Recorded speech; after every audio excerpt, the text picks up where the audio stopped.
عشق جنون کی آنے والے ایپیسوڈ میں آپ کو دکھایا جائے گا۔ جب پولیس ہاسپٹل آتی ہے اور ایمن کا بیان لیتی ہے تو ایمن کے بیان میں اس سے پوچھے جانے والا سوال یہ ہوتا ہے کہ کیا تمہیں پوری طرح یقین ہے کہ گولی تم پر ہی چلائی گئی تھی نہ کہ راہم پر؟ تو ایمن جواب میں کہتی ہے کہ ہاں، گولی مجھ پر ہی چلائی گئی تھی، تبھی تو مجھے راہم نے آواز دی تھی اور مجھے بچایا تھا۔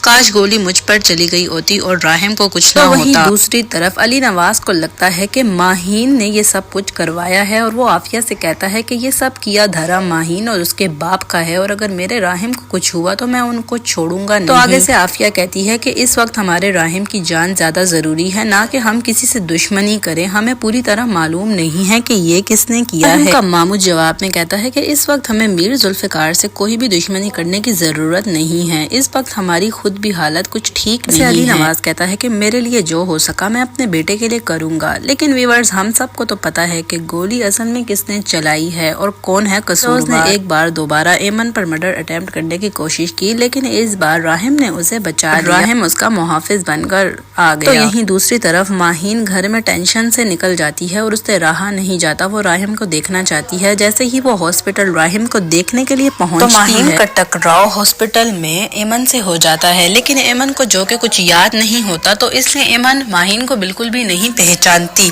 اور ماہین اس کے پاس سے گزر کر اندر چلی جاتی ہے۔ اندر چھپ کر جاتی ہے اور راہم کو دیکھتی ہے اور رو رو کر واپس گھر آ جاتی ہے، لیکن ماہین کو کوئی بھی نہیں دیکھتا۔ دوسری طرف شیروز کی کال نہیں اٹھا رہی ہوتی عافیہ، تو وہ پاکستان واپس آ جاتا ہے۔ آتے ہی اپنے بھائی کو دیکھنے ہاسپٹل پہنچ جاتا ہے۔ اتنی دیر میں ہی ایمن وہاں سے نکلی ہوتی ہے، اس وجہ سے ان کی ملاقات ہاسپٹل میں نہیں ہوتی۔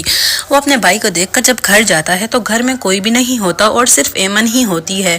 تو ایمن جیسے ہی دروازے پر آتی ہے وہ سمجھتی ہے کہ باہر راہم آ گیا ہے ہاسپٹل سے ڈسچارج ہو کر، لیکن وہ جیسے ہی باہر آتی ہے تو وہ شہروز کو دیکھ کر حیران رہ جاتی ہے۔ ایمن کو ایک دم سے ساری پرانی باتیں یاد آنے لگ جاتی ہیں اور اس کا چہرہ دیکھتے ہی ایمن کو سب باتیں یاد آ جاتی ہیں اور ایمن اس کا گریبان پکڑ لیتی ہے اور اس پر بہت ہی زیادہ چیختی چلاتی ہے۔ گھر میں کوئی بھی نہیں ہوتا جو ان دونوں کو آپس میں چھڑوا سکے، تو گھر کے نوکر ان دونوں کو ہو سکتا ہے کہ آپس میں ایک دوسرے سے چھڑوائیں۔ لیکن دوسری طرف آپ کو یہ بھی دکھایا جا سکتا ہے کہ ایمن شہروز کو دیکھ کر بے ہوش ہو جائے گی اور شہروز اس کو ہاسپٹل لے کر چلا جائے، کیونکہ ایمن کو اس کو دیکھتے ہی ساری پرانی باتیں یاد آنے لگ جائیں گی، کیونکہ ایمن کا علاج میں جو ٹیبلٹس اس کو اسکپ کروائی جا رہی ہیں اس کی وجہ سے ایمن کی یادداشت میں کافی فرق ہو چکا ہے۔ آپ کو کیا لگتا ہے کہ آنے والے ایپیسوڈ میں کیا ہوگا؟ ہمیں اپنی قیمتی رائے کا اظہار کمنٹ باکس میں ضرور کر دیجیے۔ آپ ہمارے چینل ڈرامہ ریویو پر پہلی بار آئے ہیں تو پلیز اس کو سبسکرائب کر لیں۔ آئی ہوپ کہ آپ کو ہماری ویڈیو اچھی لگی ہوگی۔ مزید ویڈیو کے لیے دیکھتے رہیں ڈرامہ ریویوز۔